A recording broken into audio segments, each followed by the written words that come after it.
Ayah, Kiki boleh gak wawancarain ayah tentang COVID-19? Iya, boleh. Tugas bukan? Ya, tugas Tugas dari siapa? dari Pak Dery. Oh, dari Pak Dery. Ya boleh, sok yang ayah tahu aja ya. Yang ayah tahu berdasarkan yang ayah baca, berdasarkan yang ayah lihat. Kalau memang salah ya nanti bisa ditanyakan ke ahlinya ya. Sok ayah paling bisa ngejawab sebatas yang ayah tahu aja, berdasarkan yang Kiki tahu juga. Ya apa, mau nanyain apa? Ayah, kalau COVID-19 itu apa? COVID-19 virus corona kan? Ya, Tahu dari mana Kiki virus corona? tahu Atau dari COVID-19? tahu dari ayah sama Aja bunda. diam. Tahu dari ayah sama bunda. Kan banyak informasinya. Bukan tahu dari ayah sama bunda, tapi tahu Iya, dari dari informasi informasi berita. dari berita yang sekarang lagi hangat dibicarakan, yang sekarang lagi banyak dibicarakan oleh orang ya. COVID-19 itu kalau yang ayah tahu atau lebih dikenal virus corona kan ya. Ya, Virus corona itu adalah salah satu bakteri penyakit yang dikenal virus yang berasal dari Cina, Cina. Nah, kita tahu itu. Wuhan, Cina. Kalau menurut informasi, virus corona ini sumbernya dari Cina, yang tepatnya di Wuhan. Virus ini memang virus baru katanya. Virus yang baru ditemukan Baru berapa minggu? di akhir Desember. Enggak, udah berapa bulan, di akhir Desember. Udah lama berapa? Yang ditemukannya di Wuhan, yaitu Wuhan itu negara di Cina. gitu. Nah, itu yang namanya COVID-19 atau virus corona itu adalah penyakit atau bakteri atau virus yang bersumber di awalnya dari Wuhan. Cina, dari Wuhan. Nah, itu apa, nanya apa lagi? Nomor dua, ya, kalau penyebarannya kayak gimana? Penyebarannya berdasarkan informasi juga dari para dokter, dari para ahli virus, dari tim medis. Penyebarannya itu dia tidak secara jarak jauh, tapi jarak yang dekat melalui droplet ya. Kalau kata dokter itu droplet itu apa sih? Air liur gitu. Ciduh Nah, ya itu. apa tadi itu penyebarannya kan? Ya, Nah, penyebarannya itu dengan cara melalui droplet atau air liur atau ludah, atau sering dikenal oleh orang Sunda mah ciduh gitu ya. Nah, virus corona itu menyebarkannya melalui droplet, melalui ludah tadi gitu. Jadi bukan secara jarak jauh dari udara terbang, tidak, berdasarkan informasi, tapi tidak tahu ya informasi yang tepat seperti apa, bisa Kiki nanti tanyakan ke para ahli, ke dokter. Ya. Kalau menurut ayah berdasarkan informasi itu penyebarannya melalui droplet, melalui air ludah yang percikannya bisa ke benda, bisa ke tubuh, kayak bersin itu.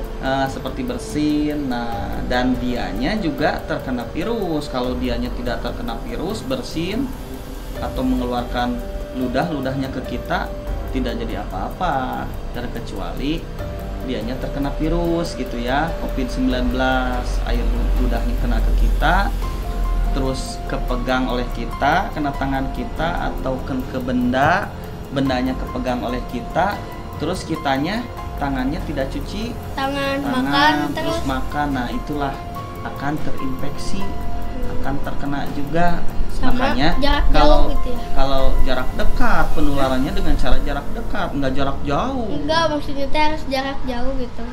2 Ya, meter harus gitu. jarak jauh kitanya 2 2 meter. meter lebih gitu ya. Karena orang bersin kan tidak mungkin sampai bermeter-meter kan, atau percikan air liur saat berbicara juga tidak mungkin bermeter-meter kan. Jadi harus dijaga komunikasi dengan orang. Ya, itu ya. Jadi penyebarannya melalui air liur atau melalui air ludah. Jangan Ya. berkerumun gitu. Nah, jangan berkerumun, jangan berkumpul-kumpul, jangan banyak ngobrol berdekatan gitu ya. Jadi itu tadi penyebarannya. Terus apa lagi? Yang ketiga, ya kalau COVID-19 bahaya atau tidak? Bahaya dan tidak bahayanya ya tergantung kita. Tapi kalau berdasarkan informasi yang beredar yang sekarang sedang ada di Indonesia, itu bisa dikatakan kategori berbahaya. Kenapa berbahaya? Karena penularannya tadi melalui melalui apa? Melalui air liur yang berpotensi setiap orang mengeluarkan air liur, bersin, berbicara kan kadang suka ada yang keluar air liur kan. Ya. Nah, sedangkan orang banyak berkomunikasi setiap hari itu dengan banyak orang kan, mau pekerja mau pengusaha apapun itu kan banyak komunikasi dengan orang. Ya. Nah, itu kan berpotensi kan, ya kan? Jadi bisa disebut kategori berbahaya apabila kawan atau teman bicara kita itu terkena virus juga, jadi nanti bisa menular dengan cepat gitu ya. Jadi bisa disebut berbahaya juga ya. Sok apa lagi? Nomor keempat, ya kayak gimana supaya tidak terkena COVID-19? Nah, supaya tidak terkena COVID-19 Caranya? sering diinformasikan, sering disampaikan oleh para ahli, Dokter. ataupun siapa saja, pemerintah, para ahli, terus dokter sekalipun. Cara penyebarannya, cara menanggulanginya, cara menjaganya ya, itu kalau secara spesifik itu banyak cara pencegahannya itu. Namun kalau menurut ayah, karena ayah menyampaikan khusus ke Kiki dan keluarga, itu ada berapa pola, masuk ke dalam beberapa pola. Pola yang pertama, pola pergaulan Jangan ya. deket-deket. Pola yang kedua, pola makan, istirahat, dan pola olahraga. Bukan 3 tapi ada 4 pola ya. Pola pergaulan, nah yang selama ini Kiki sama teman-teman suka banyak bergaul kemana jauh, makanya kenapa sekolah meliburkan sampai berminggu-minggu untuk diam di rumah, belajar di rumah, diam di rumah, tidak banyak bergaul. Nih yang harus dirubah pola pergaulan. Yang biasanya Kiki suka main kemana, kan nggak tahu orang itu teman Kiki terkena infeksi virus atau tidak, kan nggak tahu. Siapa tahu orang tuanya kerja di Jakarta, kerja di Depok, kerja di Bekasi, kerja yang zona merah saat ini banyak terkena infeksi virus, orang tuanya kerja di sana, pulang ke rumah, kan bisa terjadi, kemungkinan bisa besar sekali kan anaknya terkena infeksi virus juga. Digaulin sama Kiki, kan Kiki juga bisa tertular. Makanya kenapa ayah ngelarang Kiki main jauh, berkerumun, ngumpul sama orang-orang, bicara, bercanda segala macam. Kenapa ayah nggak boleh? Nah, itu salah satu untuk mencegah terkenanya virus corona atau COVID-19. Nah, itu pola pergaulan ya. Pola yang kedua, apa kata ayah tadi? Pola makan. Nah, pola makan kita harus benar-benar dijaga pada saat ini. Tapi bukan berarti kalau udah terbebas dari virus kita jadi tidak dijaga makannya. Makanannya apa dulu yang kita makan, sumbernya dari mana, ya, kayak jajan dari mana, awas hati-hati, makannya harus bersih. Kalau bisa untuk saat ini makannya makanan yang disediain sama orang tua di rumah, yang dimasak, yang digoreng, pokoknya tingkat kesehatannya itu kita tahu dari pertama memproses sampai bahannya apa, misalkan dagingnya itu dibeli dari mana, dibersihin sama kita, digoreng sama kita, dimakan sama kita. Jadi pola makan yang harus dijaga ya, makan dan minum. Gelas, jangan asal minum dari mana aja, kita gelas orang lain kita pinjam minum, gak boleh itu ya. Yang harus dijaga itu pola makan dan minum ya. Terus tadi yang ketiga, pola istirahat. Nah, pola istirahat juga ini supaya mempercepat